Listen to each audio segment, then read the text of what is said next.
¿Cómo se podía sellar un acuerdo hace 3000 años en una sociedad que no existían contratos escritos? ¿Puede el ADN conservado en una semilla de uva reconstruir la historia del vino que se cultivaba hace 2000 años? ¿Y que pueden contarnos 2 tumbas egipcias sobre cómo evolucionó la arquitectura antes de las pirámides? Bienvenidos a un nuevo vídeo de la Fundación Palar. Soy JJ Priego y hoy te traigo 10 noticias interesantísimas.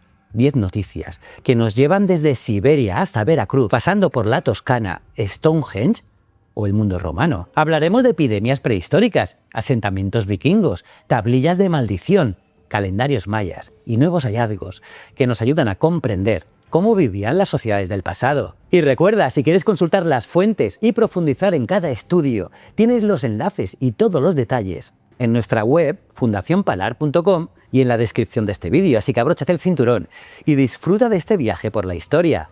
¡Vamos allá!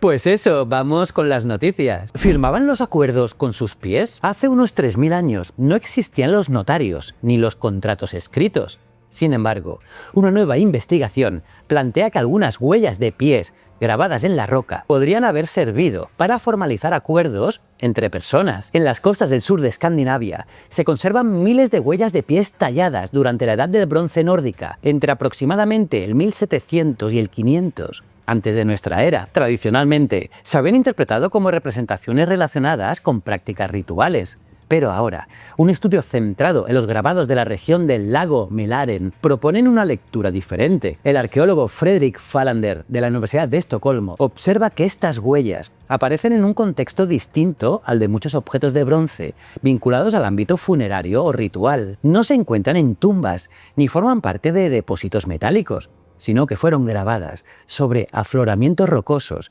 situados en espacios abiertos, muchos de ellos próximos al agua. Además, existe un patrón que llama la atención. Las huellas aparecen con frecuencia solas o formando parejas, y cuando aparecen dos, suelen diferenciarse por su tamaño, su forma o su orientación, y en algunos casos, incluso parece que una de ellas fue añadida tiempo después. A partir de estas observaciones, Fallander propone que algunas de estas parejas de huellas podrían representar acuerdos entre personas, como alianzas, intercambios o matrimonios. Por el momento, no existen fuentes escritas que permitan comprobar esta interpretación, pero el estudio ofrece una nueva forma de entender unos grabados que llevan décadas formando parte del paisaje arqueológico escandinavo.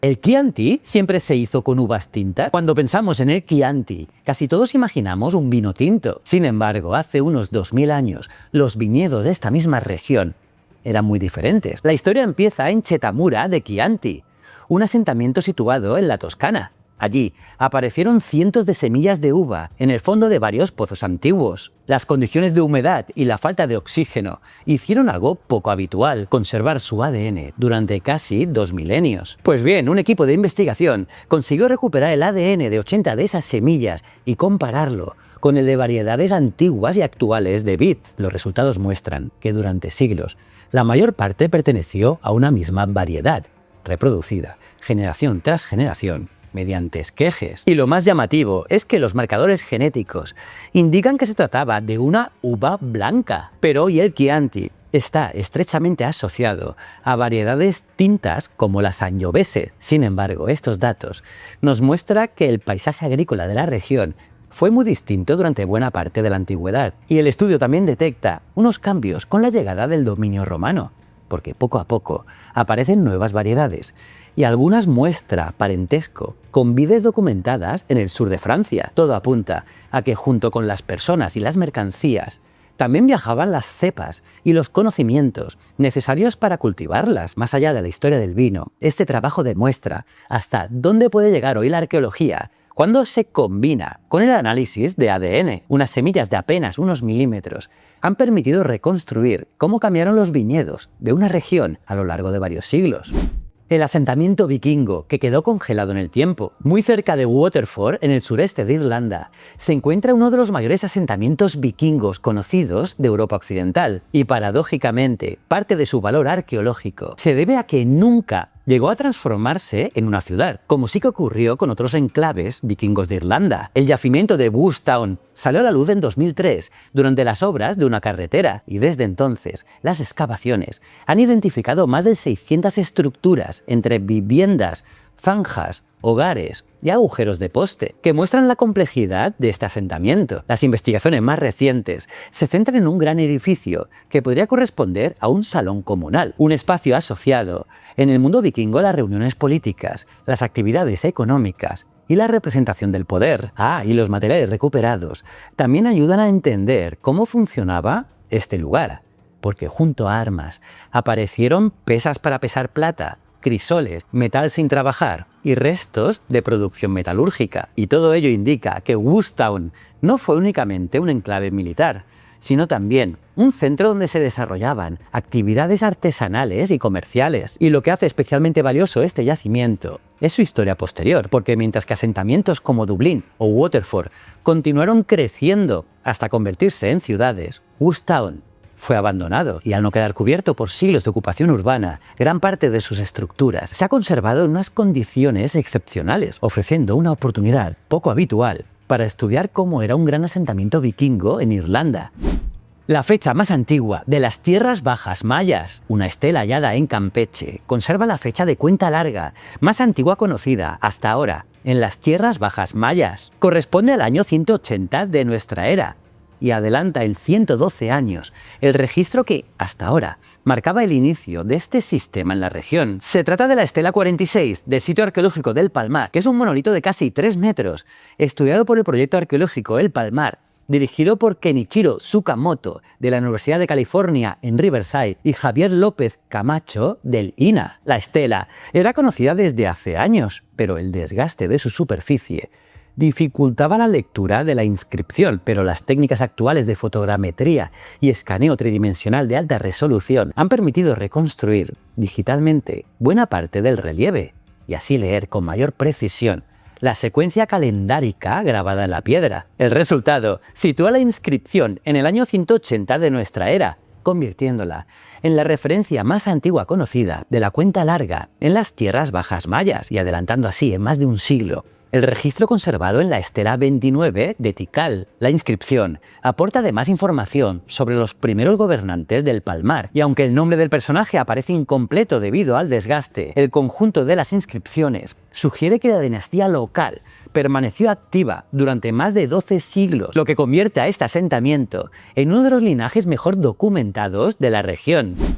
La peste ya afectaba a comunidades prehistóricas hace 5.500 años. Hace unos 5.500 años, varias comunidades de cazadores-recolectores que vivían junto al lago Baikal en Siberia sufrieron un episodio de mortalidad que hoy puede reconstruirse gracias al ADN antiguo. Un equipo internacional de las universidades de Oxford, Cambridge y Copenhague analizó el ADN conservado de los dientes de 46 individuos enterrados en distintos cementerios de la región. Pues bien, en 18 de ellos identificó la presencia de Yersinia pestis, sí, la bacteria responsable de la peste. La proporción de individuos infectados es extraordinariamente alta y constituye una de las evidencias más antiguas y mejor documentadas de esta enfermedad. El estudio también obliga a revisar algunas ideas sobre los primeros brotes de peste, porque hasta ahora se pensaba que las cepas más antiguas tenían una capacidad limitada para provocar epidemias graves. Sin embargo, la elevada frecuencia de infección observada en estos enterramientos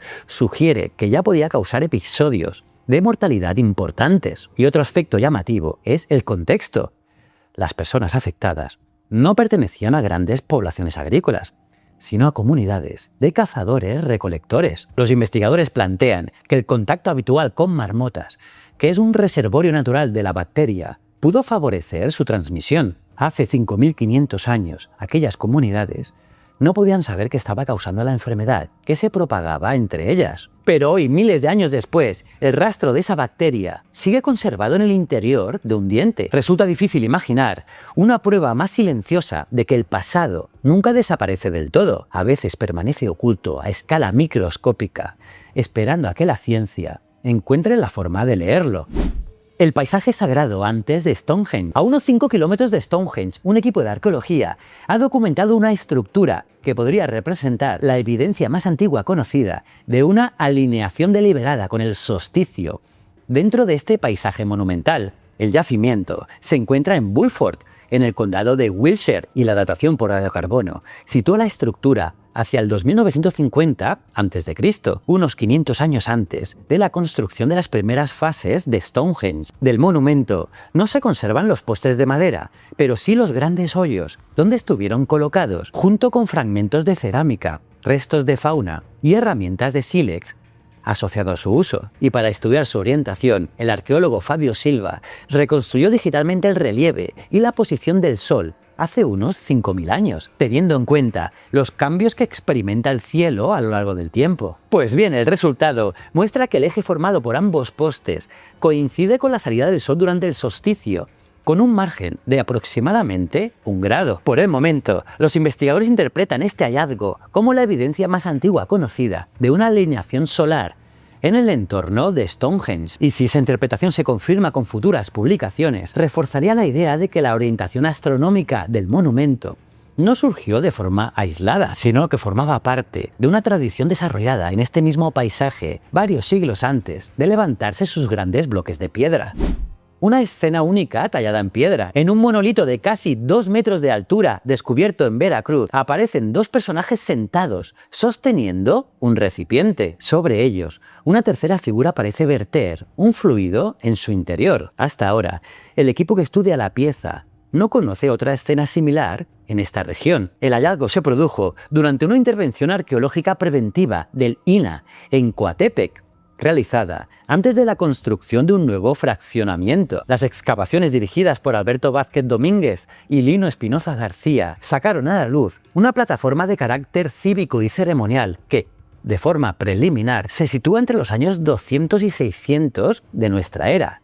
Y junto a ella apareció esta escultura monolítica. La escena ha llamado especialmente la atención de los investigadores porque una de las interpretaciones que plantean es que ese fluido represente un acto ritual relacionado con la legitimación del poder. Además, uno de los personajes tiene rasgos que recuerdan a la tradición artística maya, algo muy poco habitual en esta zona del Golfo de México y que podría reflejar contactos entre distintas regiones de Mesoamérica. El trabajo en el yacimiento continúa y los materiales recuperados, entre ellos maíz carbonizado y una cuenta de piedra verde, seguirán analizándose durante los próximos meses. Esos estudios ayudarán a precisar tanto la cronología del conjunto como el significado de una escena que, por ahora, abre nuevas preguntas sobre las relaciones culturales y políticas en el centro de Veracruz.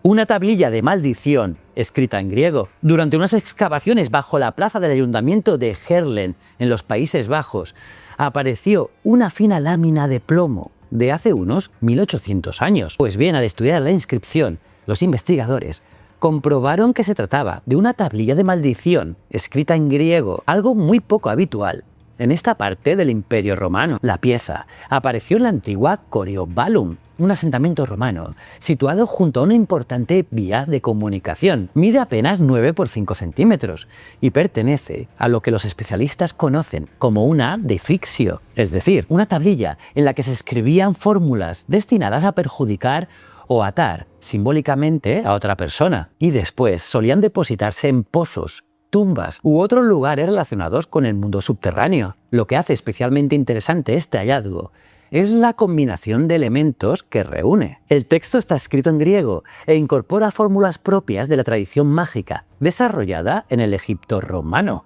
algo muy poco frecuente en el norte de Europa. La pieza muestra hasta qué punto personas, ideas y prácticas religiosas circulaban por el imperio, mucho más lejos de lo que solemos imaginar. Y ojo, para leer una inscripción tan deteriorada, el equipo recurrió a una técnica llamada RTI, que combina fotografías tomadas con la luz desde distintos ángulos para resaltar los pequeños relieves de la superficie. Y gracias a ese procedimiento fue posible recuperar detalles de esa inscripción que resultaban muy difíciles de distinguir a simple vista. Hace casi 2000 años, alguien dedicó tiempo y dinero a encargar esta tablilla porque esperaba cambiar el curso de un conflicto, un juicio o una disputa personal. Hoy conocemos la pieza como un objeto arqueológico, pero antes de acabar en el fondo de un pozo, fue la expresión de una preocupación muy real para la persona que la escribió. Nuestro cuerpo no creció de golpe, sino a saltos. Hace unos 2 millones de años ocurrió uno de los cambios más importantes de la evolución humana. Nuestros antepasados aumentaron de tamaño de forma notable, en torno a 10 centímetros de altura y hasta unos 16 kilos de masa corporal. Eso es lo que propone un nuevo estudio en el que participa el CSIC, basado en el análisis de cientos de fósiles que abarcan más de 4 millones de años de evolución. Al comparar las estimaciones de talla y peso, el equipo observó que nuestro cuerpo no evolucionó de manera continua. En lugar de un crecimiento gradual, identificó periodos de cambio relativamente rápido, separados por largas fases, en las que el tamaño corporal apenas varió. Y uno de esos cambios coincide con el origen de las primeras especies del género Homo. Sin embargo, el estudio también muestra que pertenecer a nuestro género no implicaba automáticamente ser más grande, porque especies como Homo habilis seguían teniendo un tamaño relativamente reducido, mientras que los mayores incrementos aparecen en formas posteriores. El trabajo también revela que la estatura y la masa corporal no siempre evolucionaron al mismo ritmo. Y es que hubo momentos en los que aumentó la altura sin que el peso cambiara de forma equivalente y otros en los que ocurrió lo contrario. En otras palabras, la evolución de nuestro cuerpo fue mucho más compleja de lo que sugiere una simple línea ascendente. Solemos imaginar la evolución humana como una escalera en la que cada especie es un poco más alta, más fuerte y más inteligente que la anterior. Pero estudios como este recuerdan que la realidad fue bastante más compleja. La evolución no avanzó siguiendo una única dirección, sino mediante cambios, pausas y trayectorias diferentes que hoy empezamos a reconstruir a partir del registro fósil. Antes de las pirámides, los egipcios ya experimentaban con la piedra. Las grandes pirámides no aparecieron de un día para otro. Detrás de ellas hubo siglos de cambios en la forma de construir, y un nuevo hallazgo en Egipto ayuda a entender mejor ese proceso. Las excavaciones dirigidas por el Consejo Supremo de Antigüedades se han realizado en la necrópolis de Jabal al-Tahir, en la gobernación de Minya. Allí han aparecido 2 tumbas del periodo dinástico temprano, construidas entre aproximadamente el 3100 y el 2686 antes de nuestra era, junto a enterramientos de otras épocas. Una de ellas presenta una característica que ha llamado especialmente la atención, y es que sus muros son más anchos en la base y se estrechan progresivamente hacia la parte superior, una solución que mejora la estabilidad de la estructura y que recuerda a principios constructivos utilizados siglos después en la arquitectura monumental egipcia. Y el equipo también ha señalado similitudes con la tumba del rey Den en Abidos, uno de los grandes complejos funerarios de la primera dinastía. Más que cambiar por completo lo que sabíamos sobre el origen de las pirámides, este hallazgo aporta nuevas evidencias sobre cómo fue evolucionando la arquitectura egipcia durante los primeros siglos del estado faraónico. Cada nuevo descubrimiento permite completar un poco mejor ese proceso en el que las soluciones constructivas fueron desarrollándose mucho antes de la aparición de las grandes pirámides del Reino Antiguo. Y hasta aquí las noticias de hoy. Hemos pasado por la Escandinavia de la Edad del Bronce, la Toscana romana, los paisajes de Stonehenge, el Egipto de los primeros faraones o las tierras bajas mayas. Lugares y épocas muy distintas, pero con algo en común. Todos siguen ofreciéndonos nuevas preguntas y nuevas formas de entender el pasado. Si te ha resultado interesante, ya lo sabes, dale un buen like, suscríbete al canal de la Fundación Palar y activa la campanita para no perderte ningún capítulo más de esta aventura arqueológica. Y si quieres seguir desenterrando la historia con nosotros, visita nuestra web fundacionpalar.com, porque allí encontrarás artículos, vídeos y proyectos increíbles sobre arqueología en todo el mundo. Te invitamos a que nos acompañes en este apasionante viaje a lo largo de nuestra historia. Nos vemos en el próximo vídeo. Muchísimas gracias.